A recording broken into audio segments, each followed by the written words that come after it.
face where he was slanting his eyes like this and including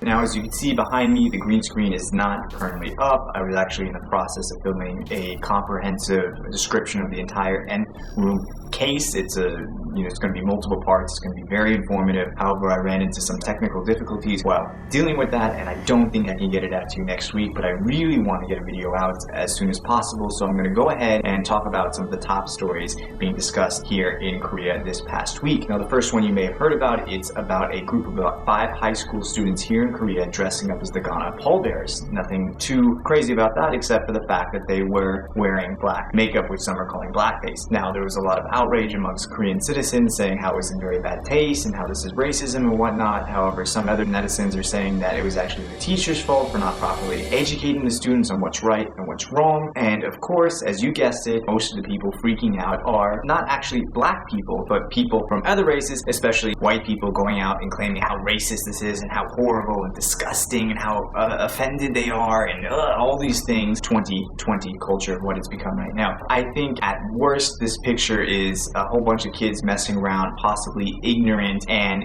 worst case scenario, this is something that was done in slightly bad taste. Best case scenario, this is a hilarious meme that they've done this. No ill harm was intended, and maybe, people freak out talking about this as much as they are. Maybe now they'll get educated about the history of blackface, but people are going way overboard, and in typical fashion, one of the most famous black people in Korea, Okyere, I don't know if I'm pronouncing that right, but Okyere was asked what he thought about it, and he had this to say. It is truly unfortunate and saddening that this is occurring in the year 2020. As a black person, black people are very offended by such actions. I understand you wanted to reenact the culture, but painting the face was not needed. I wish there aren't such actions in Korea. Please let's respect each other's culture. Now, first of all, if you were deeply offended, that's fair enough. You can feel however you want to feel. However, to say that all black people are very offended by this type of thing, that, I'd be curious to know how many were. I'd be curious to know how many people actually saw this and thought it was quite funny because they quite resemble the pallbearer. That's the first thing. Now, the second thing is, unfortunately for Sam, he was being a bit of a hypocrite because back in 2015, when he was on a variety show, they played this little game having people create the ugliest faces they could create. And unfortunately for Sam, he went and created a face where he was slanting his eyes like this and including his teeth forward like this in an obvious attempt to,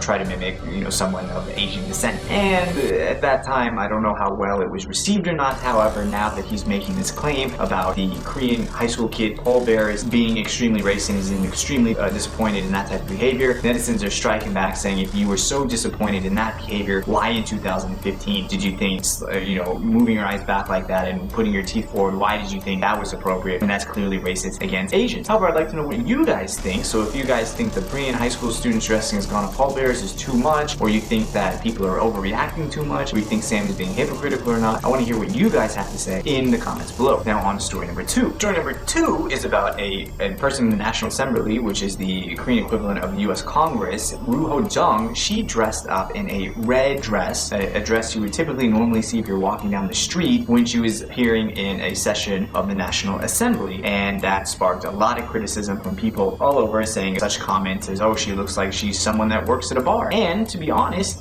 there are dress codes. The more serious a job is, the stricter the dress code is. If you're working in the bank, for an example, you are probably going to have to wear a suit, and especially if you're working as a politician, you need to look as professional as possible, and you need to respect the role that you are in. However, to me, this was a complete disrespect of the role that she's playing as a National Assemblyman, and the fact that people are upset about this, I think it's a valid point. But of course, in again 2020 fashion, because she's a female receiving criticism, the criticism must not be because of something she's actually done. The criticism must be because she's a female, and therefore it's sexist, which is just a load of crap. This is a unprofessional thing that she's been doing. Again, certain job requiring a proper dress code, and she was not following that dress code. Now, back in 2003, someone by the name of Min did something similar. This is a male, however, but he wore something that was not a suit. He wore white pants and a blue jacket, and guess what? He also received criticism. But when a male does something unprofessional and receives criticism, it's just normal criticism. When a female does something unprofessional and receives criticism, it must mean that people are sexist and they can't accept a woman in a position of power. It absolutely makes no sense why this is an issue. issue about gender, and it should be an issue about unprofessionalism. Now I want to hear what you guys think. If you think what she did was unprofessional, if you think what she did was okay, if you think this is a matter of sexism or not, I also want to hear what you guys have to say in the comments down below. Now the third piece of news I want to be talking about today is the Mukbang scandal. Now for those of you who don't know, Mukbang is when people are sitting in front of the camera and eating a lot of food. I did a Mukbang a couple of months ago, except it was just, one dish of very spicy noodles. However, when people do these channels, they're eating an inhuman amount of food. People are eating, I think, like 18 ramens or whatever. They're eating a godly amount of food. I can never do that. Most people can't. Somehow they're able to do it, and they are rewarded for doing such by having millions of views and millions of subscribers. But they came out of fire this week when it found out that a lot of them are actually receiving sponsorship from food companies for them to eat the food in their video. Now, obviously, sponsorship is okay. However, that sponsorship needs to be upfront, and the viewers need to know, and government needs to know in order for it to be taxed properly. This additional income was going under the table, which means that a lot of people were upset that this money was getting taxed, and I bet a lot of the viewers were upset that they were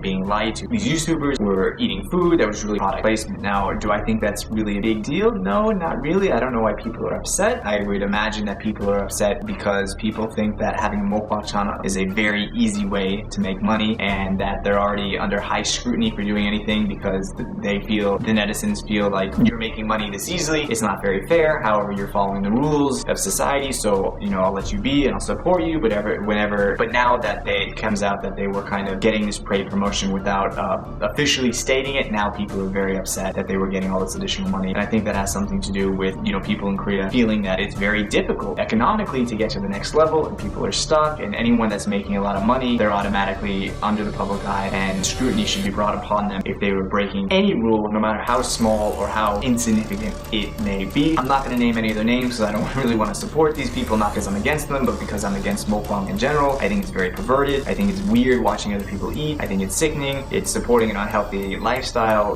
fill in the blank, whatever you want. I don't like the channels. With that being said, I don't think what they did with this product placement was that really big of a deal, but I want to know what you guys think. Let me know in the comments below if you think this is a big deal, if you think people should be right to be angry about this, or if you even like watching mukbang or not, or what you actually think of it. So, with that being said, those are the 3 stories for this week. Please let me know what you think in the comments below, and thank you for being patient as I work really hard to get this comprehensive video about the N Room case out to you guys. So until next time, hit the like button, subscribe if you haven't already, hit that notification bell so you're able to know when the next video is available. Share it to your friends, post it on all social media sites, do a handstand while watching a video, whatever it takes. I'll catch you guys next time.